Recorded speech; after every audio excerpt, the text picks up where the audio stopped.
Cities are incredibly hard to make in RPGs because you have to make sure that every single nook and cranny has something to do.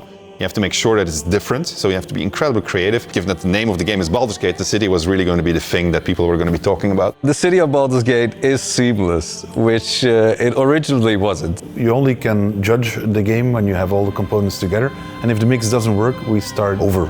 At some point he said, like, can't we just connect everything? And that was a very interesting day. One of the things that's done is it's brought a level of believability and immersion and also complexity that wouldn't have been there otherwise. Now it was this seamless, giant organism, and it really, really felt good. It's being able to look out of a window and see down the city slope, so you're seeing down toward the docks, and you're like, one of my teammates might be down there. They might be running around down there. We worked on it as a painting almost. You start with a sketch, a very basic line, and then you just start adding layers and layers.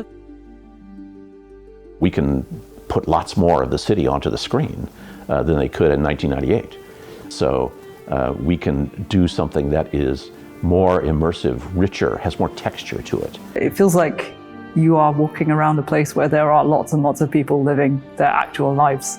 You have crowds that are walking around, can talk to pretty much anybody, and they react to every single thing. It's very alive in that sense. Every person that you meet in Baldur's Gate has got a story to them. All the things that you have done up to the city really matter. You can really feel the conclusion of everything just gathering there. We actually build anticipation through all these characters that you've met, through all these situations that you've been through. All the stories that you have been following, and all the decisions that you've been making, they all come to fruition in that lower city. And the great thing is, if you so choose, you can be another bad thing that's happening to the city. You can arrive and be like, this place is on fire, and then you can throw petrol all over it. During production, we felt like the city was our destination. We spent, I think, 3 times, 4 times as much effort on the city than we originally planned. But the result, the feeling of walking in there is just fantastic.